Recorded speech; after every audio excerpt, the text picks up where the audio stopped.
Hey everybody, welcome to Automated Thought. Yes, this is Automated Thought, and tonight we're going to do something a little different. For the first time ever, I am going to be turning the microphone over to my good friend, well, my good acquaintance, Chronorin. Now, you probably don't know Chronorin, not anyone really does. He's a semi-skilled artist who posts at DeviantArt, which is a website for deviant artists.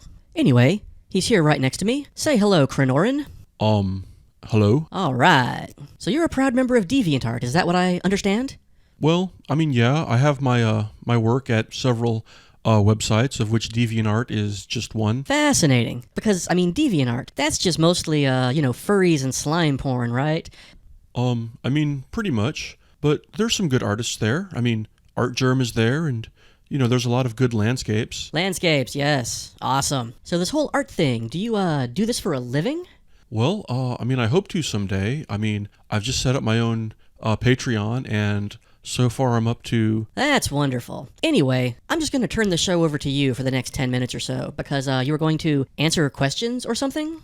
Yeah, I asked my fans on DeviantArt to ask me questions so that I could answer them here, and I want to really thank you, Automated Thought, for giving me this platform to where I can effectively respond to my fans. Think nothing of it. I didn't really feel like making a video this week anyway. Anywho, I'm gonna go take a shit and smoke a couple cigarettes. But one thing though, your slow southern drawl is really gonna put people to sleep. What we need you to do is step up to the patented Automated Thought vocal automator. Wait, what? Just come up here to where I'm speaking. You see this little blue light? This one? Yeah, just speak into there. It will speed up and pitch shift your voice, which will make it sound way more interesting and less, meh, meh, meh, meh, meh. I gotcha. I step up. Okay, I just talk into this thing here, and it'll make me, oh wow, that's kind of cool. That kind of makes me sound like you, actually. I know, isn't it neat? So yeah, I'm out of here for about 10-12 minutes. Knock yourself out, kid. Okay, great, thanks. Hi, yes, this is Chronorin, and I'm here to answer some questions that my fans have put to me. My first question comes from Alanbach77, who asks, do you like the design of the upcoming Power Rangers movie Rita Repulsa? It looks pretty cool, and it is being suspected that she was once the Green Ranger. I love a good corruption story. We'll be curious to see where this goes. My answer is yes.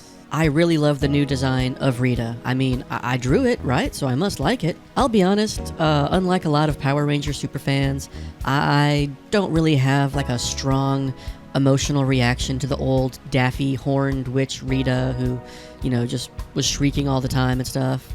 A sexy reptilian Elizabeth Banks? Clearly superior. Come on. The only reason I really watched Power Rangers back in the day was because, well, it came on right before The Simpsons, and I was just sitting in front of the TV doing my homework anyway, and I was in love with Scorpina. I was just, oh god, I was really in love with Scorpina. Asian Scorpion Girl. Jesus Christ. But yes, new Rita, thumbs up. Okay, I think this is going well so far. Next question. Question 2 comes from FK Central, who asks, what do you think is your personal favorite piece in your DA page? Oh my goodness, of course that's impossible to say. I have over 1,200 drawings there, and, I care about them all. This picture of Zol from 2012 is kind of my go-to whenever someone wants to see my art. I think it just really strongly represents my style. This picture of Alyssa has always been a favorite of mine, as well as this picture of Alexis Kingsley. These are all strong ones. Let's see, even though it's not technically in my DA gallery, I really, really like the Daisy and Gosselin Tasty Pay sequence, because it's made me by far the most money. Money which I have taken and turned into groceries and gasoline for my car. What could be better than that? Pretty much nothing. And moving along, Chained Knee asks a similar question, related, not the same but similar. He asks, what piece of artwork are you the most proud of? And it may seem funny, but the ones that I'm most proud of are the weird, humorous ones that no one ever really cares about. A lot of times, my sense of humor does not come across in my normal, typical work. Like, take for example, this ridiculous Hobbit comic where I parodied another artist's style. I was really proud of that one, strangely. I mean, even though it's just sort of, dumb joke after dumb joke, when I do things like that, it forces me to stretch my style and use mental muscles that I normally otherwise don't do. So anytime you see some weird, goofy thing in my gallery that's like a tossed-off joke, sometimes those are the ones I'm the most proud of. Man, one that I really wish had gotten more attention is Mainline News number 2. Not many people really looked at this one, it's not really popular, but if you really go and read it, I think the humor there is just mwah, exquisite. It makes me laugh like crazy. And, if you look at the bottom, in the bottom left-hand corner, is maybe the picture I'm most proud of, even though it wasn't done by me. You see this little picture of the bald guy in the fuchsia shirt who's dripping snot out of his nose? That was a piece of art drawn by this creepy little troll who went by the name of Hutchinson the Great or something like that. Way back in 2010, all these trolls from Encyclopedia Dramatica started trolling me for no reason. And, I started counter-trolling them, just ripping into them. It was, oh my god, it was so much fun. I've never had that much fun before. And Hutchinson, in his little 14-year-old bedroom or whatever, he drew this picture of me. This nasty bald guy, just, oh man, that Chronorin, what a piece of shit, this asshole. And when you're trolled like that, you can't help but kind of feel like a superstar, which I very much did. Whenever I see that little comic, I am just intensely proud. Yes. And let's see, question 4. Platinum Waves asks, why aren't you using more of your characters in your Patreon theme pics? Well, the best answer to that, my friend, is I'm trying to become popular. When I started my Patreon, I held a poll, and my watchers on DeviantArt, they expressed more interest in fan art and such, as opposed to my original creations. Am I selling out a bit? Sure, but if you ask me, the term selling out doesn't really apply to people who are as poor as I am. You gotta be, born into the middle class to sell out. I admit I have this driving desperation to try to establish some sort of financial beachhead in this world, to prove that, at least partially, I can make money as an artist. My car is getting pretty up there in years, and I have this tentative goal in mind that by the time I need a new car, that my Patreon will be able to pay for at least part of the car note. One of the few things I've had going for me these last couple years is that my car was all paid off, so I didn't have to pay for it every month. But if that changes, if I have to get a new one, then, oh my god, I'm gonna need some more money here. And then beyond, just the issue of my car, I've been really inspired lately seeing how people are, making their careers on Patreon and other websites. I mean, ever since I graduated college, I've been beating myself up every day because I'm not, living in California and working for Disney or DreamWorks. I've just had this stink of failure about me for years, and for the first time, I'm just beginning to see how I could maybe have a successful career and a happy life just doing it on my own. Maybe I'll stay in this little tiny, ramshackle Tennessee town with my brother. It's not a bad place. It's pretty cool. We got a lot of unspoiled nature here. If I could, make enough money freelancing to justify my life, then that could be my life. Why not, right? And then, yes, at some point in the future, perhaps once I get my shit really together, maybe people will be paying to see me draw Zol and Lady Shaktazar and an all-interchange city-based Patreon. That's definitely the ultimate goal, but I just don't feel the time is right yet. The time is right now for more fan art. Oh yes. I hope you guys like Disney princesses. I know I do. The next question comes from Garnuthorn, who asks, do you think analyzing transformation scenes bit by bit would be a hit on YouTube? My initial response would be to say, nah, probably not. But keep in mind that I have no idea what becomes popular on YouTube. I mean, if you showed me PewDiePie's videos and didn't tell me how popular he was, I would say, this is pretty crappy, this guy will never succeed.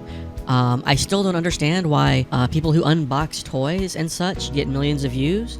If you would run the whole concept of unboxing by me, I would say no, that would never work, absolutely not. I mean, me, personally, I hate having to go out and buy new stuff and bring it home and open the box and take it out and figure out how it works and read the instructions and stuff. Ugh, what a bother, it just creates a huge mess. Who would ever enjoy that process? Not me. So yeah, you can see how wrong I am.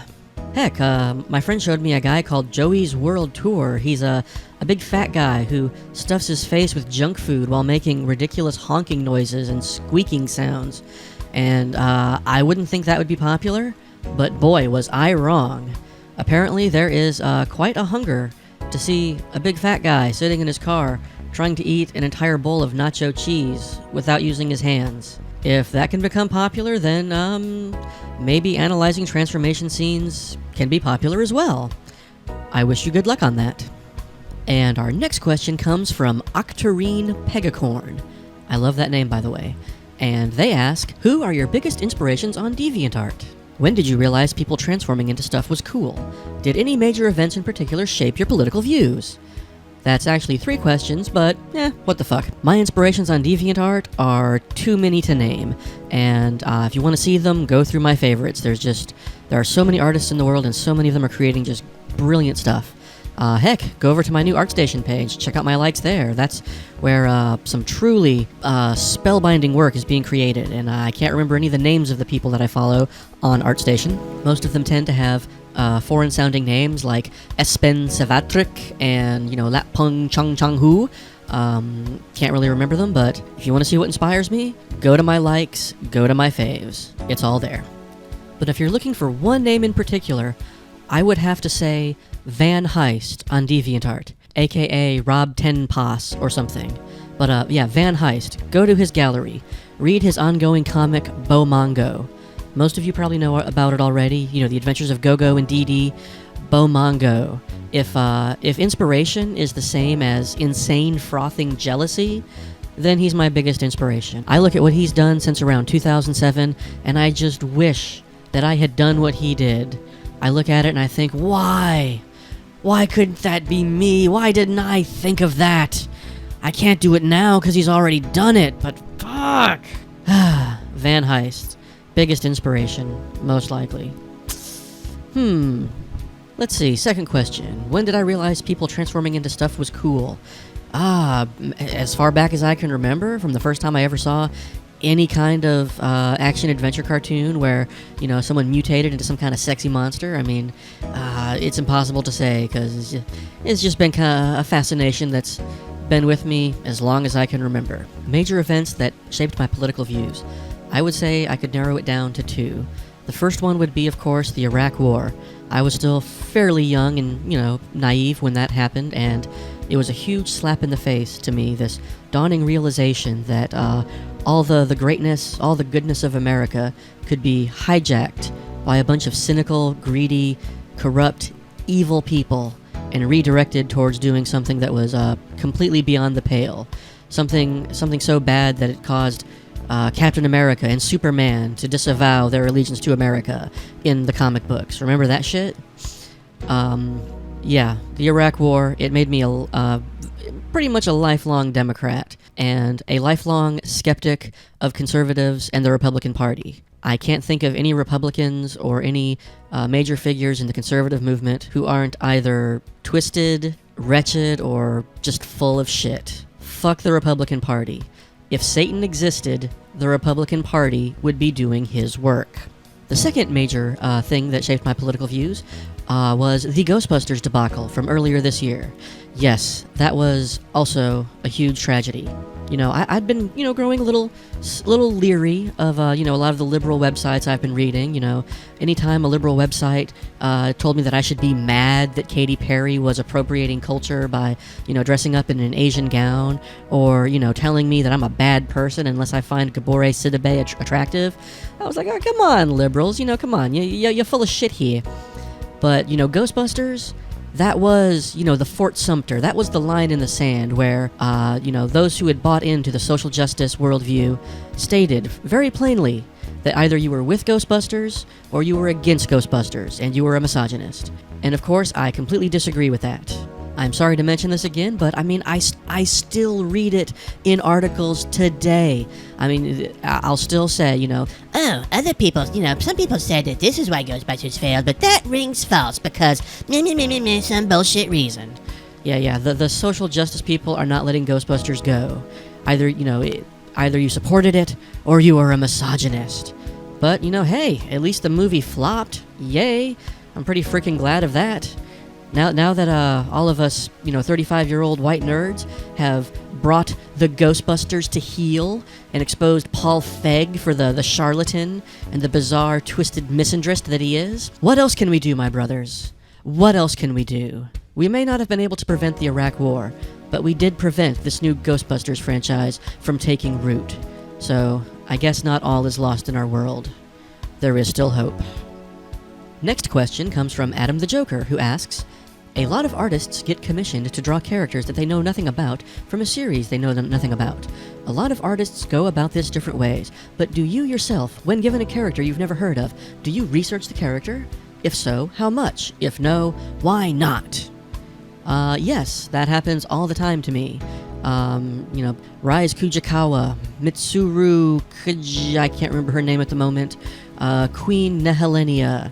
All of these characters I really have no clue about, but I do research them. My research typically includes doing Google searches for images, reading any available Wikipedia entries, and then maybe watching some random YouTube clips. The YouTube clips come up, kind of show the most essential scenes that these characters are in.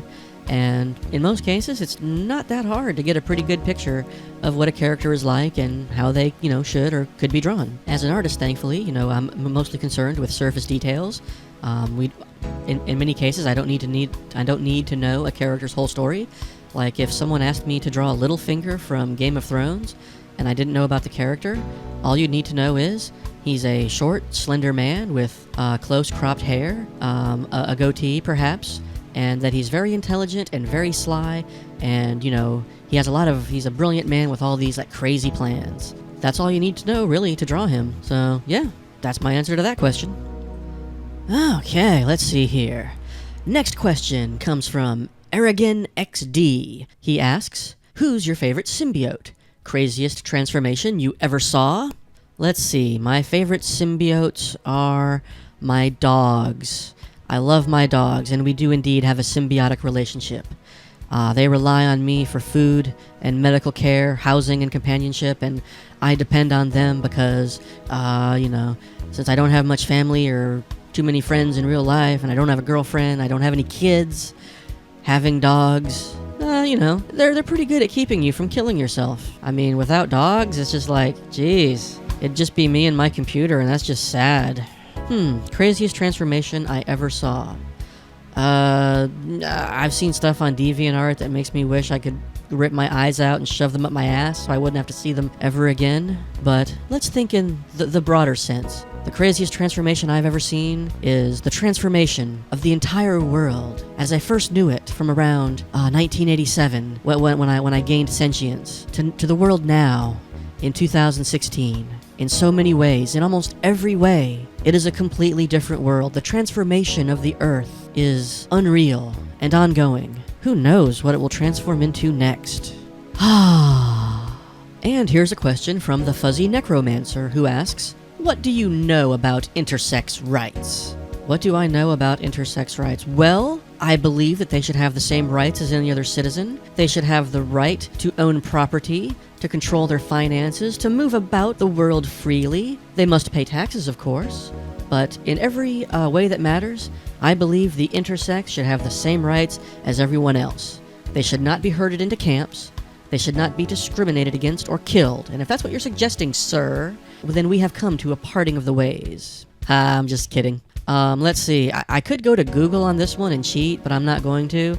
I'm just going to answer off the top of my head. I assume what you're talking about is that the main issue with the intersex community is, whether or not when at birth, whether or not a baby that has, some sort of chromosomal condition that may result in ambiguous genitalia, whether or not they are surgically corrected to, be more like a boy or more like a girl. Some people say that there should be no correction. Some people say that there should be. Boy, that's an issue you're never going to win. It's like asking me if I wanted to be circumcised as a baby. I don't know. There's no telling what any child is going to grow up to be like. Whether they would, want to be left in their natural state, or whether they would want to be, molded in some way to more resemble a conventional gendered appearance. I think that's what you're talking about, but I'm not sure. Did I Did I come close? Alright, next question comes from brand new patron Neanatomy, who asks, if you could transform into anything, what would it be? And if you could date any of your creepy freak girls, who would you choose? Let's see. The first question, if I could transform into anything, I would transform into an extremely highly paid artist who makes like $27,000 a month on Patreon. You know, Sakimi-chan, basically. Other than that, I'm sure there's a lot of weird things I'd like to transform into. Being a 6-foot-tall, nerdy, fat white guy isn't exactly the most exotic thing to be. So, yeah, that's pretty... There's a lot of options there. And let's see, if I could date one of my creepy freak girl characters... Ooh, that's a tough one. I wouldn't want to date Icky because she would probably eat me. Meryl is similarly extremely deadly. Zol is way too high maintenance, as is Kyla, who has mind control powers, and therefore anything between us would be an illusion. Enola is a raging vengeful bitch. Eight Eyes is even worse. Lamp is kind of an asshole as well, so that would leave me with Taboo. Yes, she's very big and mannish, but she's a natural protector. She would be good for protection. Yeah. She would wear the pants in the relationship. I'd be fine with that, you know. I'm open to all sorts of things. The next one comes from Tasakaru828. Here is my question. Why you actin' so cray-cray? I'm not, sir. I am answering questions from my fans in a perfectly logical and reasonable manner. I'm not sure what caused you to galumph in here with your baseless, wild accusations. But it will not do, sir, and it shall not stand. Do you hear me? This whole thing is it's a Steven Universe reference. You know, can we just pause here for a minute to acknowledge that Steven Universe is one of the greatest things ever created? I mean, oh my god, I love it. I see every episode. It's one of those cartoons that it's so different. It's one of those reminders that we are living in the future. And here's something else I want to say. I have a lot of coworkers who are kind of in the 50, 55-year-old range, and when you get to that age, you know, your brain doesn't produce as much dopamine, so it's hard to get excited about new music or movies or cartoons or whatever. You know, you just spend all your time sitting around and reminiscing about the good old days. It's unavoidable. Whichever one I'm working with, I'll hear the same things night in and night out. Music today sucks. It's not as good as when I was young. And, you know, you could make that argument. You know, pop music today, a lot of it's pretty crappy. And they'll say that about everything else. You know, jobs were better back in the day. The political leaders were better. Roads were better. Cars were better. Everything is better. My body was better back in 1975. It was all young and strong, not fat and weak like it is now. That's just the way of time, my friends. But I always feel the need to speak up whenever one of my coworkers says, you know, when they start reminiscing about Scooby-Doo and Looney Tunes, and they'll say, man, kids today ain't even got no good cartoons. Not like them good cartoons we had when we was young. Scooby-Doo, Flintstones, you know, Jetsons, you know, the good ones. And I will always speak up and say, no, you listen to me, you lumpy sack. The Legend of Korra, Steven Universe, and Gravity Falls are the 3 greatest cartoons ever made, and they have come out very recently. You're old, damn it! Stop being so old. Well, no, I don't phrase it like that, but I do tell them. I say, hey, you should watch Steven Universe. It's one of the greatest cartoons ever made. Alright, we're hitting the home stretch here. Next question. Psionics Knight asks, what are your thoughts on Patch Adams, the person, not the movie, and his medical goals/practices?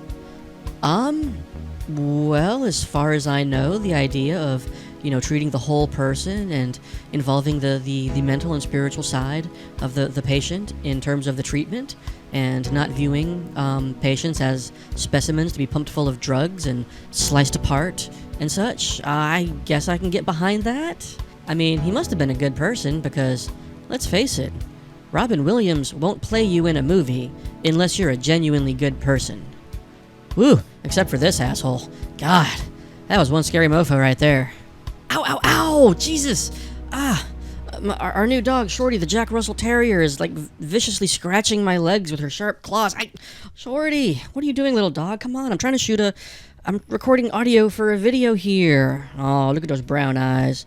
Look at this puppy. I wish you could see this puppy. She just has the most unreasonably large brown eyes ever, and boy, does she like to scratch knees. Okay, let's see. Hold on a second. I gotta pause this. Okay, ow, she's done scratching my legs. Okay, second to last question comes from Sarah Cross. If you had the chance, would you go see one of those nude Donald Trump statues and pose for a photo? Yes, I would. That's the end of that story. Although, I mean, if the opportunity came up, I would. I wouldn't go out of my way to see one, just because I'm really busy these days. It'd probably be easier for me to just Photoshop myself next to one. That way I wouldn't have to even leave my room. And now, my friends, we come down to it, the end of the journey, the final question. I Am Doctor Who asks, you seem to have quite a low opinion of those of us who support Donald Trump, to put it mildly. May I ask why? Oh, mercy. That's a big one. I'm gonna have to take the gloves off here, I really am. Don't get me wrong. I know several liberals who are planning to vote for Trump, or maybe just thinking about voting for Trump. Not because they like him, but because they think he's so horrible that he's going to damage the country to such an extent that it will bring about catastrophic change. I know several conservatives who are voting for Trump, even though they think he's a miserable piece of shit, just because they want to give a big middle finger to the conservative establishment. They're voting for Donald Trump because they think he's the worst possible thing, and that he'll be a Reichstag fire to spur some sort of real change in America. I can kind of sympathize with those viewpoints, even though ultimately I'm going to vote for Hillary Clinton. However, if you honestly support Donald Trump, if you think that he is on the level, and that what he says is A, not evil, and B, workable in reality, if you think that Donald Trump will be a good and effective president, then yes, I question your judgment. I think you're mistaken, and I don't know how anyone with a functioning mind could come to that conclusion. Let's just take a step back and look at this. In American politics, both parties, they usually nominate the centrist candidate. Sometimes they'll nominate an ideologically pure candidate.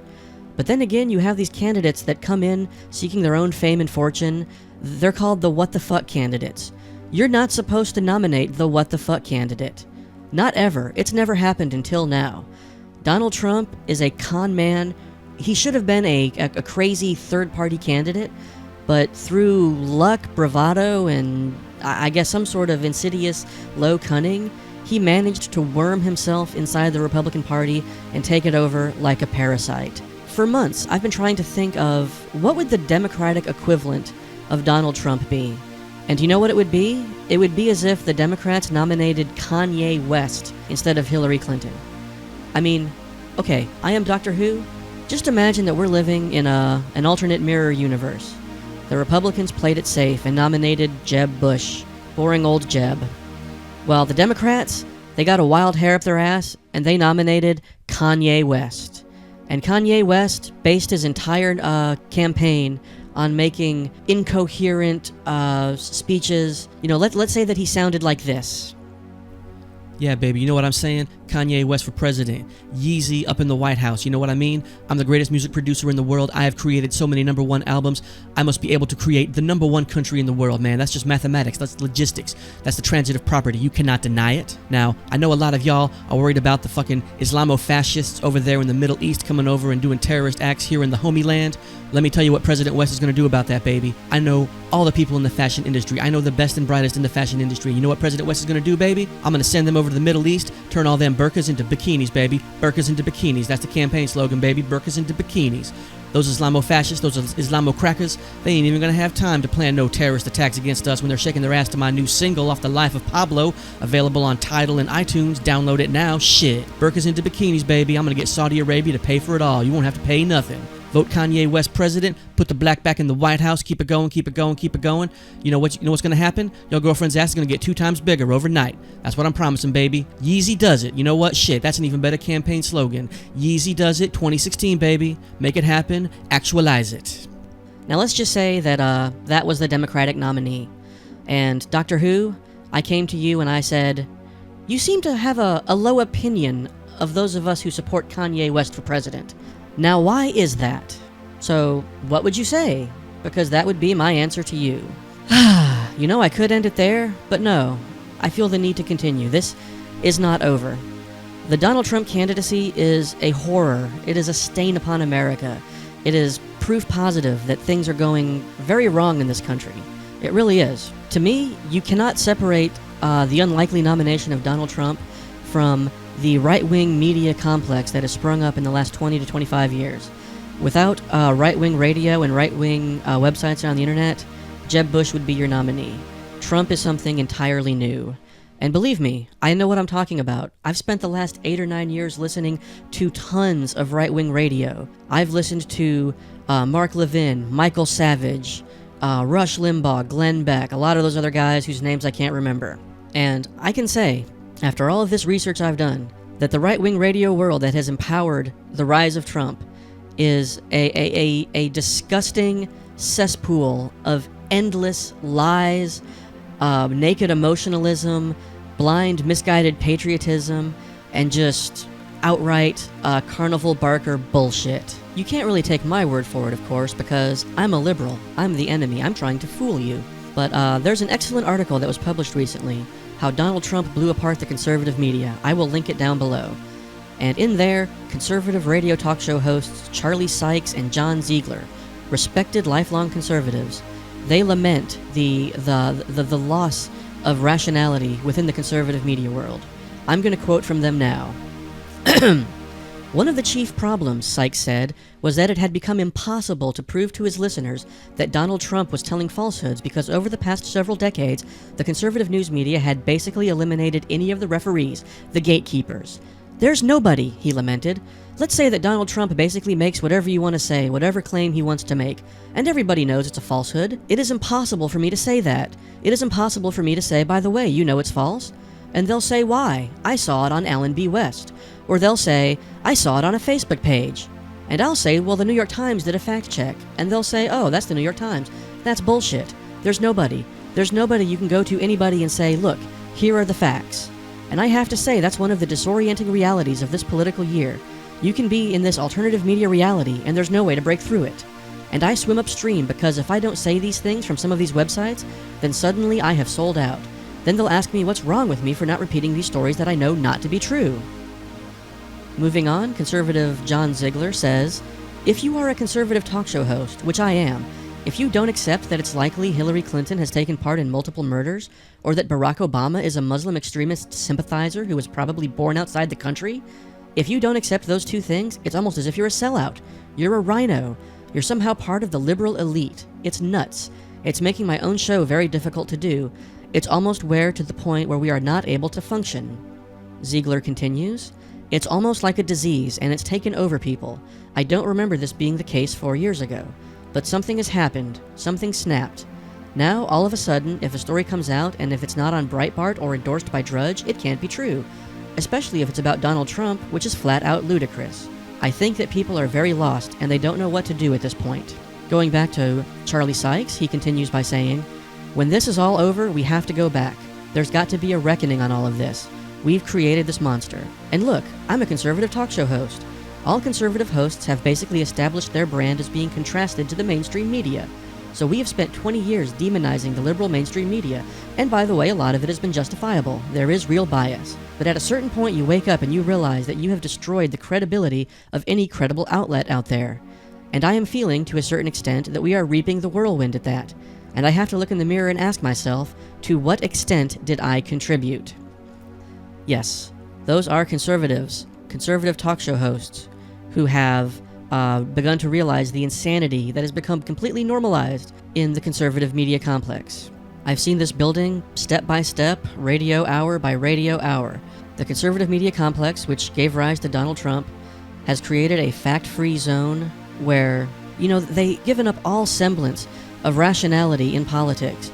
Instead, they craft this heroic narrative where the real Americans are under assault from these massive global forces led by evil liberals like Barack Obama and Hillary Clinton.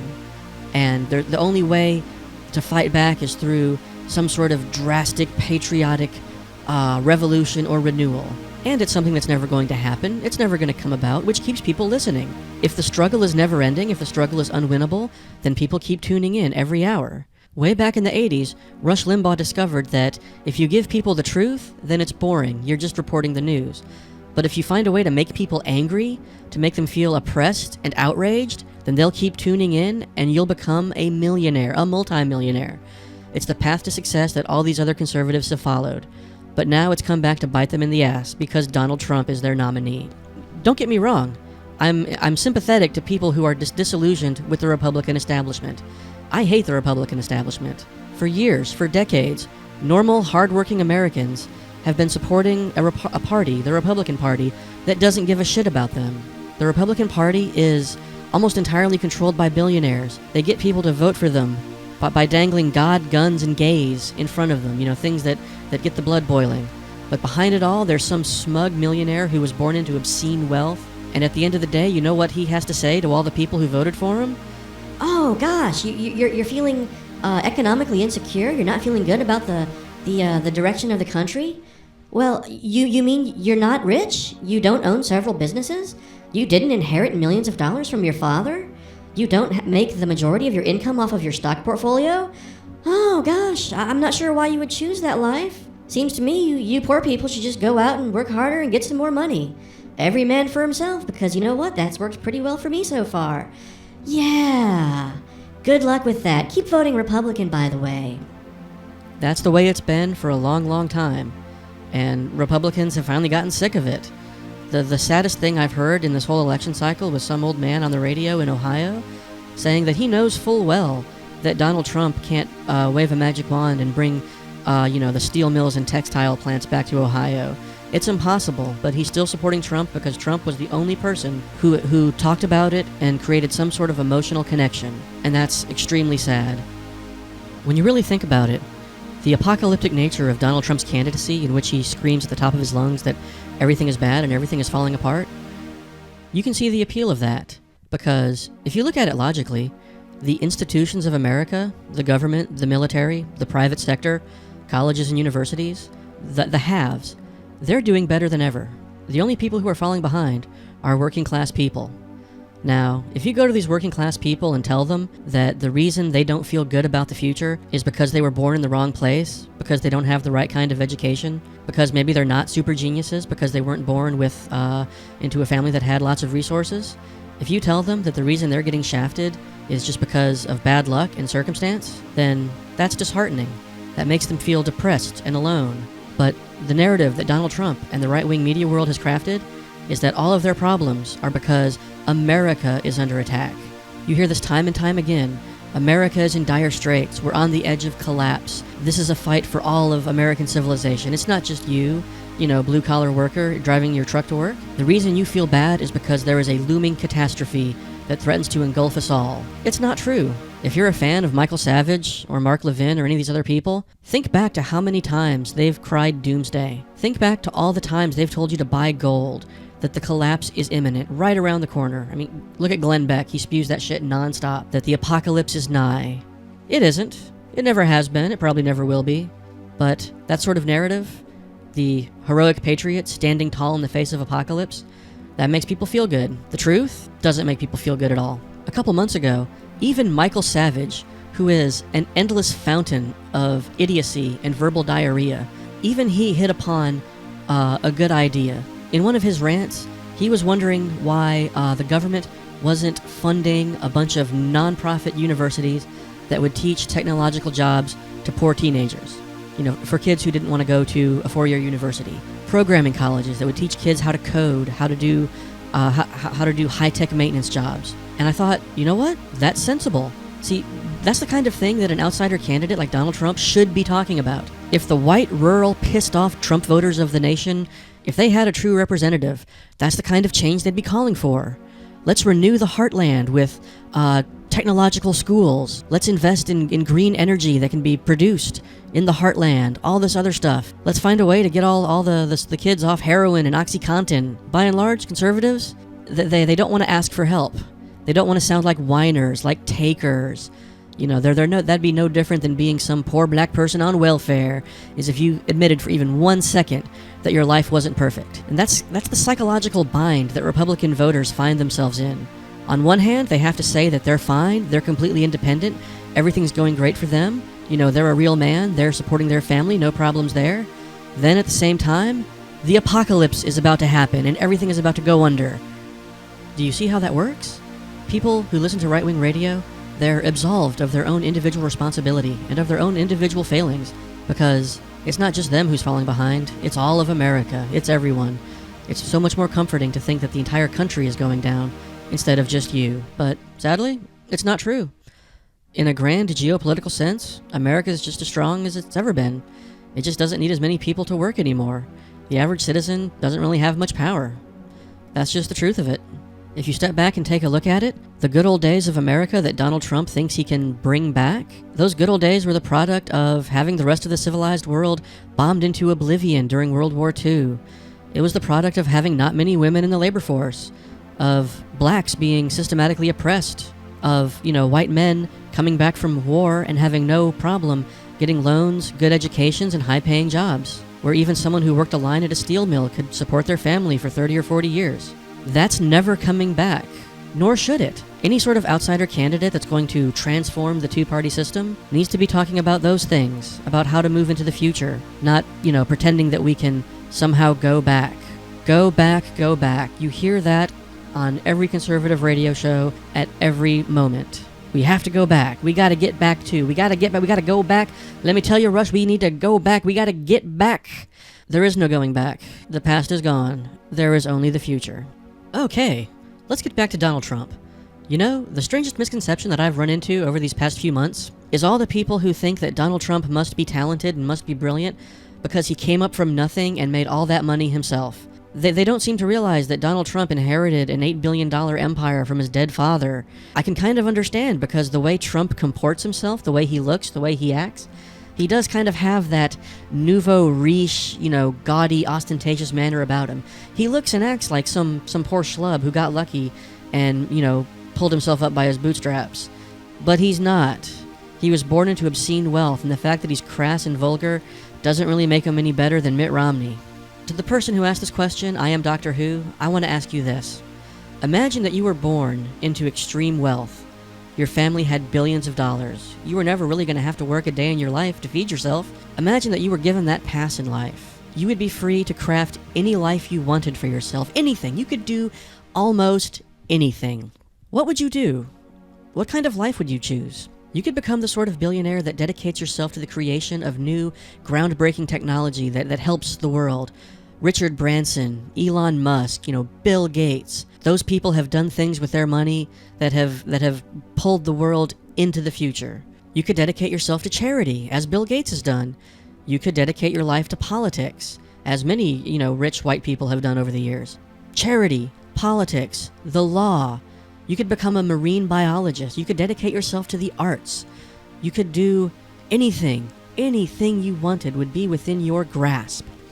Donald Trump had that chance. And this life of casinos and real estate deals, this life of trading in one supermodel wife for another, opening casinos in Atlantic City, financing them with junk bonds and watching them fail, and leaving everyone else holding the bill, this life of overpriced hotels and golf resorts, this is what he chose over everything else?